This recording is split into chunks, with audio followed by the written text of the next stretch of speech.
자, 여러분 반갑습니다. 자, 이번 시간에는 말하기와 관련해서 좋은 책 두 권을 소개하겠습니다. 자, 먼저 말의 품격이라는 책과 언어의 온도 이 두 권을 소개하겠습니다. 자, 이 말의 품격 할 때 이 품자는 한자로 쓰면 이 물건 품자인데 한자를 잘 보면 입구자 3개로 되어 있다는 겁니다. 그래서 우리의 인품은, 우리의 품격은 말에서 비롯된다. 이런 해석도 가능합니다. 자, 그 다음에 이 언어의 온도라고 하는 책인데 여러분들 그 언어의 온도가 있다고 생각합니까? 네, 그렇죠. 온도가 0도를 기준으로 해서 36.5도가 되는 언어가 있고 반면에 영하 10도가 되는 온도가 있을 수 있습니다. 그래서 그 따뜻한 말과 이제 차가운 말이 있다 그런 말인데 여러분들 이야기를 할 때 항상 따뜻한 말만 해야 되겠다라는 거죠. 예를 든다면 너는 얼굴도 예뻐. 너는 얼굴만 예뻐. 한 글자 차이지만은 도만 한 글자 차이지만은 그 어떤 따뜻함의 정도는 훨씬 차이가 난다는 겁니다. 그래서 여러분들이 상대방이 얼어붙을 정도의 차가운 말은 해서는 안 되겠다라고 하는 그런 내용의 어떤 그 책입니다. 자, 이 책의 지연이는 이기주라고 하는 작가입니다. 자, 이 책의 어떤 그 작가가 이기주라고 하는 작가인데, 자, 바로 이분입니다. 상당히 미남이네. 자, 이분은 여러분들 1억 이상 기부를 하게 되면 아너 소사이어티라고 하는 회원이 된다고 그래요. 그래서 이분은 이 책이 특히 이제 언어의 온도 이 책이 150만 부 정도 팔렸다고 그러는데 이제 그 인쇄를 많은 어떤 그 인쇄를 받아가지고 이제 기부를 하고 해서 아너 소사이어티 회원이기도 합니다. 이 최근에는 글의 품격이라고 하는 책을 또 출간하기도 했습니다. 자, 이 책으로 한번 들어가 보겠습니다.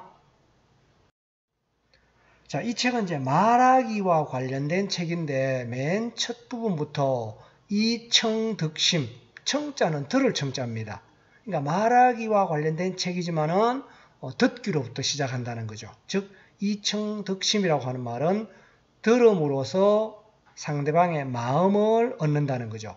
들음으로써 상대방의 마음을 얻는다. 즉 삶의 지혜는 듣는 데서 시작되고 삶의 후회는 말하는 데서 시작된다는 거예요.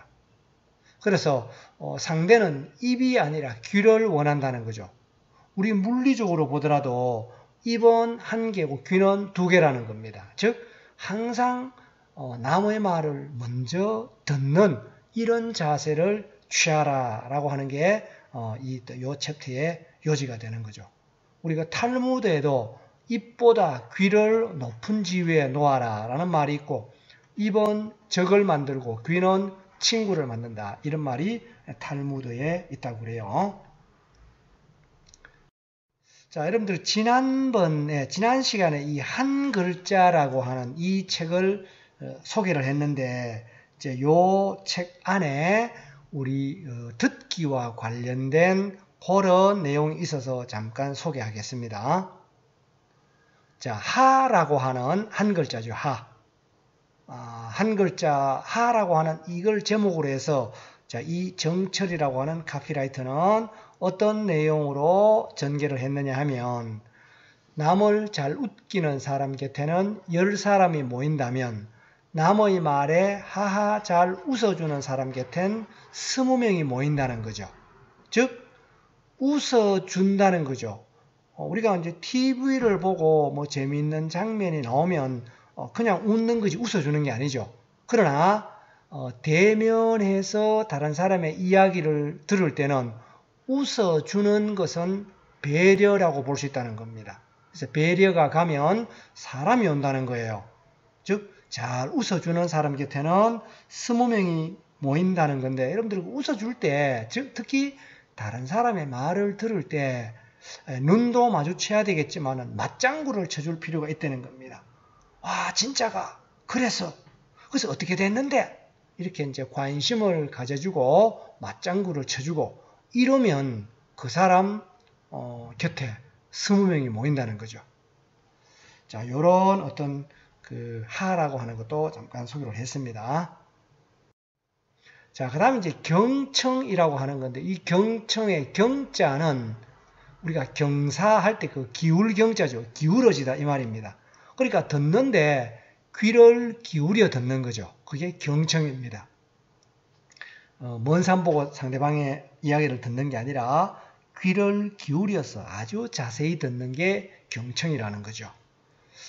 자, 이제 이 건물은 이제 재성당이라고 하는 성리를 짓는 집인데 이순신 장군이 임진왜란 때 이 건물을 운주당이라고 이름을 고쳐서 썼다고 그래요. 운주당이라고 하는 거는 이 주자가 우리가 주판할 때 이렇게 뭐 계산을 하고 이럴 때 쓰는 주자입니다. 그래서 이거는 어떤 그 작전 계획을 수립하는 그런 집이라는 거죠. 근데 이 그 난중일기에 보면 이순신 장군이 쓴 난중일기를 보면 나는 병사들과 어울려 자주 술을 마셨다. 그러니까 이 군인이 집무실에서 술을 마시는 것은 있을 수 없죠. 그러나 이 술을 마셨다는 것은 그 병사들과 온갖 방책을 의논한다는 거죠. 터놓고 이야기를 하는 겁니다. 즉 사령관이 뭐 별이 한 3개쯤 되는 사령관이 일병 뭐 이 병사들과 격의 없이 의논하려면은 뭐 술을 한잔 할 수도 있는 거죠. 그래서 이때 이제 병사는 진짜 가슴에서 볼린 말을 한다는 겁니다. 이것을 이순신 장군은 가슴으로 들었다는 거예요. 그래서 우리 그 해군 역사상 전무후무한 23전 23승을 기록했다는 거죠. 즉 그 바다의 물길이 어떤데 그러면 그 물길을 잘 아는 사람들의 이야기를 진짜 가슴으로 들었다는 거죠. 그것을 다 이 전략 전술로 활용을 했다는 겁니다. 자, 그 다음에 이제 경청과 관련해서 이 안녕이라고 하는 사람, 이제 안자라고도 하는데 이 안녕이라고 하는 사람은 춘추전국 시대 때, 중국 춘추전국 시대 때 제나라의 재상입니다. 이 제나라의 재상인데, 자, 이분은 이제 뭐 키도 조그만하고 뭐 그렇게 얼굴이 그 볼품 있게 생긴 건 아니라 그래요. 그런데 이제 이 안녕의 어떤 그 마부는 막 키가 훤칠하고 아주 잘생겼던 모양이에요. 근데 이제 하루는 그 이 마부의 처가 이 마부가 퇴근을 해 오자 자기 남편에게 우리 이혼합시다. 내 당신과 더 못 살겠다. 이래 이야기를 한다는 거예요. 그래서 마부가 당신은 왜 그러느냐라고 물었더니 자, 당신이 오늘 뭐 이렇게 그 안녕이라고 하는 이 재상을 모시고 어떤 그 출근할 때 내가 가만히 보니까 자, 이 안녕이라고 하는 사람은 키가 조그만한데 얌전하게 아주 겸손하게 마차에 앉아 있는데 당신은 마부인데 아주 어깨에 힘을 잔뜩 넣어가지고 잘난 채 폼을 잰다는 거죠. 그래서 길 가는 사람들이 이 안녕에게 이제 인사를 하면 이 재상을 보고 인사를 하면 안녕은 아주 겸손하게 인사를 받는데 당신은 막 우쭐대면서 막 손을 흔들고 어떤 그 당신한테 인사를 하는 것도 아닌데 당신 우쭐대고 그래서 당신과 더 이상 못 살겠다. 그랬더니 이 마부가 자기 아내에게 잘못됐다. 내 당신 말을 다 받아들인다. 수긍이 된다. 그러면서 이제 다음 날 이 마부가 이때까지는 굉장히 어깨가 뻣뻣하고 좀 거만스럽고 이렇게 했는데 다음 날 안녕이 출근하는데 굉장히 겸손해졌더라는 거죠. 그래서 안녕이 마부에게 묻습니다. 자네 어제까지는 뭔가 어깨에 힘이 잔뜩 들어가 있었는데 오늘 왜 이렇게 겸손한가 이렇게 물었더니 어제 제 아내에게 이렇게 뭐 이혼당할 뻔했다. 그러면서 아내의 이야기를 들어보니까 아내의 말이 다 맞더라. 그래서 오늘부터 이런 어떤 그 태도로 살기로 했다라고 이야기를 하는 거예요. 그랬더니 이제 안녕이 하는 말이 다른 사람의 말을 경청하는 태도도 좋은데 그 다른 사람의 말이 옳다면 그것을 실천하는 자네야말로 이 나라의 큰 일꾼일세라고 하면서 이 마부를 대부배설을 주는 거죠. 대부배설을. 대부라고 하는 것은 지금으로 치면 뭐 장차관보다는 좀 낮지만은 뭐 한 1, 2급 정도 되는 그런 어떤 고급 고위 공무원이라는 거죠.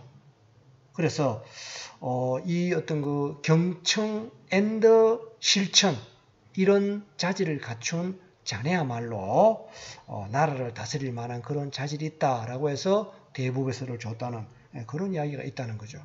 그래서 여러분들 다른 사람의 말을 잘 들으면 거기에는 자기가 실천해야 될 그런 덕목도 있다는 거죠.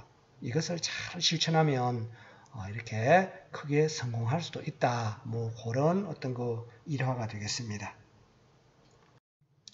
자, 그 다음에 이제 목계지덕입니다. 목계라고 하는 거는 닭인데 닭을 나무로 만들었다는 거죠. 나무로 만든 닭의 덕, 뭐 그런 건데, 자, 이제 요거는 그 장자라고 하는 책이 있습니다. 장자라고 하는 이 책에 장자 달생편에 나오는 이야기입니다. 자, 이제 이 닭싸움을 좋아하는, 역시 이제 춘추전국시대 때 닭싸움을 좋아하는 왕이 있었습니다. 근데 이제 이 왕이 여러분들 그 동백꽃이라고 하는 김유정의 어떤 소설 보면은 닭싸움 하는 장면 나오죠. 아마 닭싸움이 재미가 있었던 모양입니다. 그래서 이제 이 닭싸움을 좋아하는 왕이 그 닭을 조련시키는 사람에게 잘생긴 닭을, 덩치가 좋은 닭을 한 마리 주고, 자, 이 닭을 전국 제1의 싸움닭으로 만들어라 라고 한 거예요. 그래서 이제 10일이 지난 뒤에 그 조련사에게 찾아가서 되었느냐라고 물으니까 조련사가 하는 말이 아직 안 되었다. 자, 이 닭은 너무 교만하다라는 거죠. 교만. 그래서 자기가 최고인 줄 안다. 그래서 좀 더 훈련을 시켜야 되겠다 해서 훈련을 더 시킵니다. 또 열흘이 지났습니다. 또 이 왕이 가서 이제 됐느냐 물었더니 아직 덜 됐습니다. 다른 사람의 어떤 뭐 도전에 너무 쉽게 반응을 한다는 겁니다. 너무 쉽게 반응을 해서 평정심을 잃어버린다는 거죠. 훈련을 더 시켜야 되겠습니다. 해서 10일이 또 지났습니다. 그래서 이제는 되었느냐 물었더니 아직도 안 되었다. 눈빛이 너무 공격적이라는 겁니다. 그래서 감정이 다 보인다는 거죠. 그래서 이제 10일 뒤에 다시 이제 왕에 가서 이제 되었느냐 물었더니 되었다.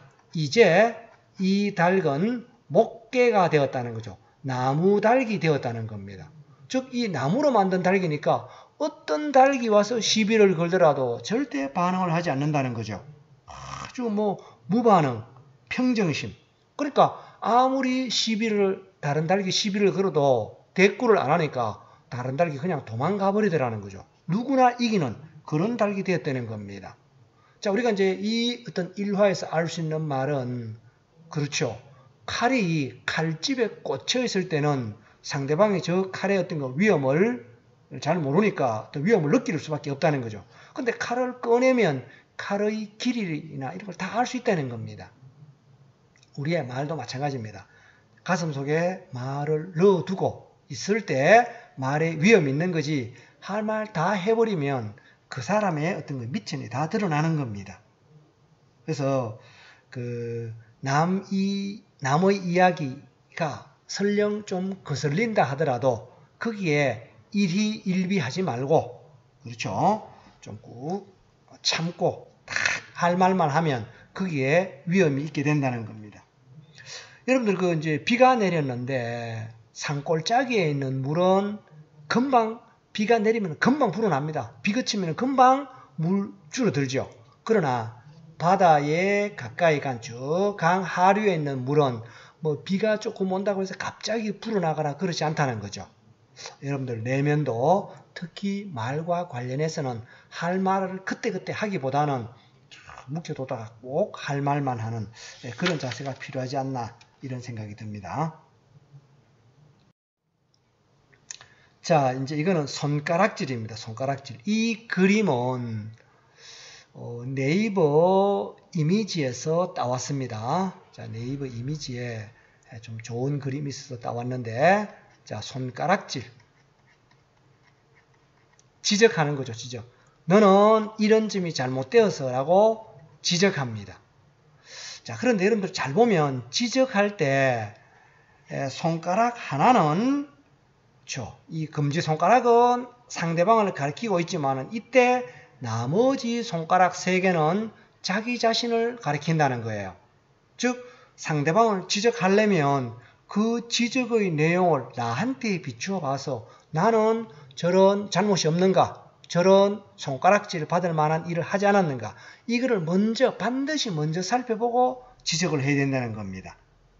그렇죠? 우리가 요즘 내로남불 이런 말을 많이 하는데, 내가 하면 로맨스고 상대방이 하면 불륜이고, 이게 아니라 잣대가 같아야 된다는 겁니다. 오히려 나한테 더 엄격한 잣대를 댈 필요가 있다는 거죠. 그래서 남을 욕하기 전에 그 욕이 나한테 해당되지 않는가를 반드시 먼저 살필 필요가 있다는 겁니다. 자기가 한 말은 언젠가는 화살이 되어 자기에게 오게 마련이라는 겁니다.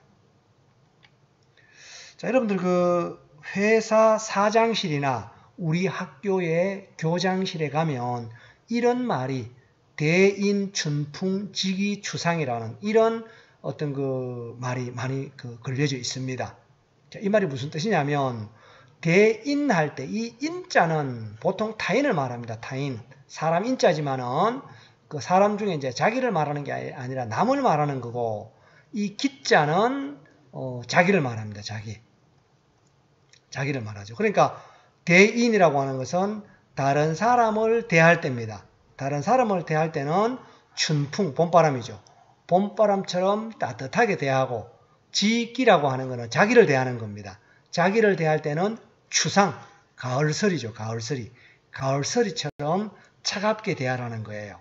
그래서 이것을 4글자로 만들면 춘풍추상이죠. 요 춘풍을 갖고 오고 여기서 추상을 갖고 와서 춘풍추상하면, 남을 대할 때는 봄바람처럼 따뜻하게 대하고, 남을 대하는 잣대도 마찬가지입니다. 남을 평가할 때도 봄바람처럼 평가해주면 됩니다. 대신에 자기를 평가할 때는 가을서리처럼 냉정하게 차갑게 대할 필요가 있다는 겁니다. 자, 이런 말도 있죠. 우리 명심보감에 보면 책인지심 책기하고 서기지심 서인하라, 이런 말인데, 책인이라고 하는 건, 인은 타인이라고 그랬죠. 다른 사람을 책은 꾸짖는 겁니다.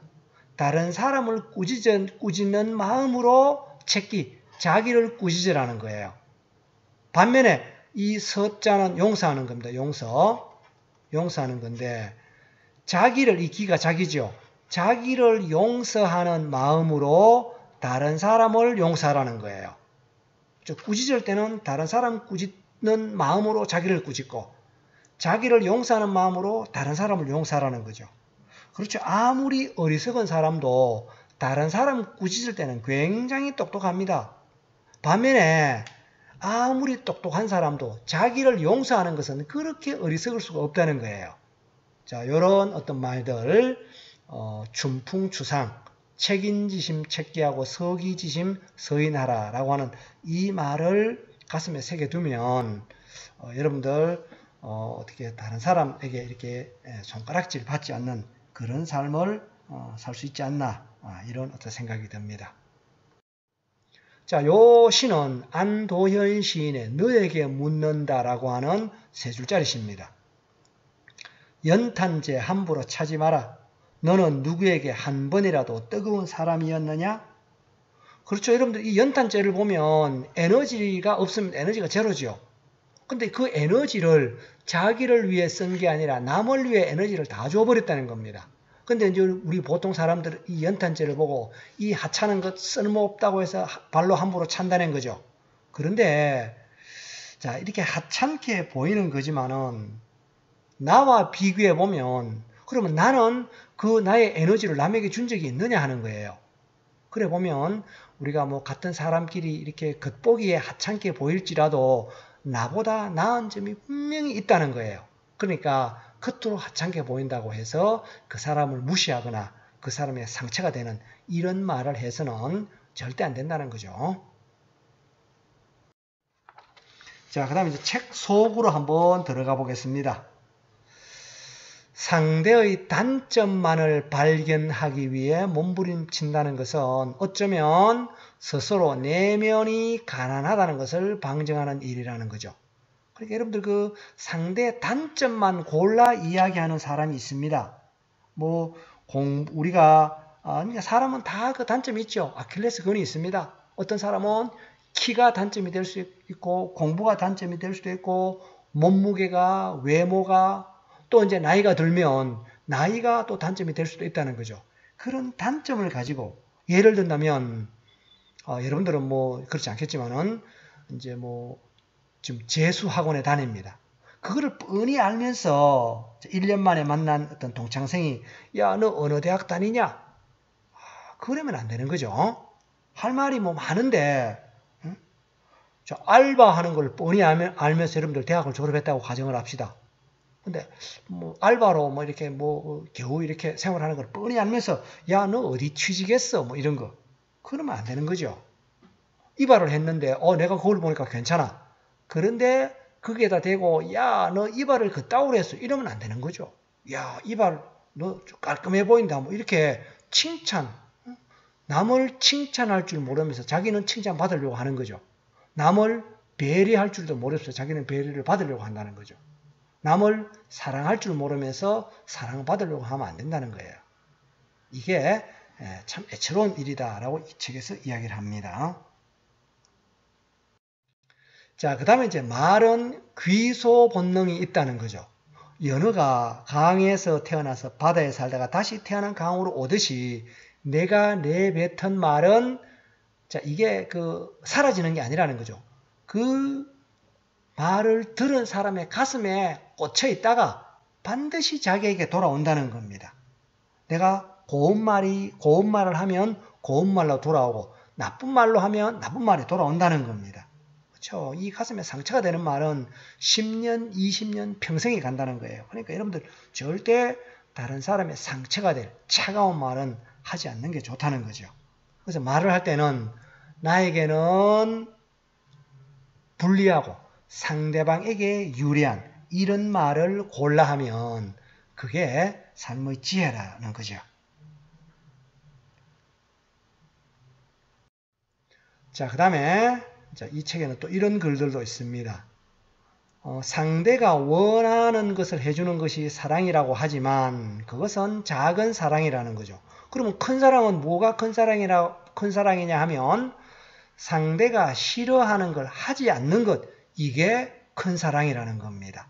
자, 이 책에는 이 필자가 이제 지하철을 타고 다니면서 이 지하철에 있는 지하철에서 이루어지는 그러니까 자기가 지하철에서 관찰한 이런 것들을 소개하고 있는데, 자, 한 가지 소개하겠습니다. 이제 지하철에 노 부부가 앉아 있습니다.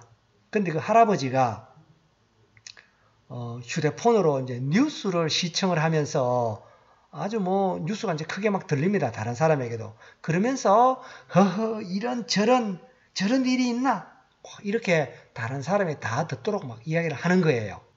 이때 할머니가 할아버지 손등에 이제 손을 살포시 얹고 하는 말이 여보 사람들 많으니 이어폰 끼고 보세요 라고 하니까 할아버지가 아 맞다 알았어요. 네 당신 말 들을게요 하더라는 겁니다. 그게 사랑이라는 거죠. 만약에 할아버지가 그게 되고 당신이 뭔데 나한테 이래라 저래라고 말하느냐 이러면 뭐 싸움이고 그건 뭐 사랑이라고 할 수는 없는 거죠. 자, 이런 상대가 싫어하는 걸 하지 않는 것이야말로 큰 사랑이고 상대가 듣기 싫어하는 말 골라 하지 말고 상대가 듣기 싫어하는 말 하지 않는 것 그게 사랑이고 배려다 이렇게 볼 수 있다는 겁니다. 자, 그 다음에 이제 이 책에는 또 그냥 한번 걸어봤다라고 하는 이런 챕터도 있습니다. 그냥이죠. 자, 이제 이 챕터에서는 나이가 한 70쯤 되는 할아버지가 자기 딸에게 전화를 하고 싶은데, 그렇죠. 시집간 딸이 지금 뭐 직장 다니는데 뭐 바쁜지 그런 거 잘 모르니까 전화를 막 하려고 하다가 또 집어넣었다가 또 꺼내가지고 막 번호를 누르려고 하다가 또 집어넣었다가 그러다가 큰 용기를 내가지고 전화를 한 거예요. 그래서 뭐 저쪽에서 이제 여보세요 하니까 애비다. 그냥 한번 걸어봤다라고 하는 거예요. 그냥. 근데 진짜 그냥이겠습니까? 아니죠. 할 말이 많습니다. 요즘 뭐 어떻게 지내냐, 니 그 애들은 잘 지내고 있느냐, 뭐 별 문제가 없느냐, 건강하냐 이런 할 말이 엄청나게 많은데도 그게 딸에게 부담이 될까 싶어서 그렇죠. 딸을 걱정은 되지만은 딸을 또 배려를 해줘야 되고 하니까 그냥 한번 걸어봤다는 거죠. 이때 그냥은 진짜 그냥이 아니라는 거죠. 여러분들 황동규 시인 알죠? 자, 이 황동규 시인의 어떤 그 즐거운 편지라고 하는 시가 있습니다. 이 보면 내 그대를 생각하면 항상 그대가 앉아있는 배경에서 해가 지고 바람이 부는 일처럼 사소한 일일 것이나 그 사소함으로 그대를 불러보리라고 그랬습니다.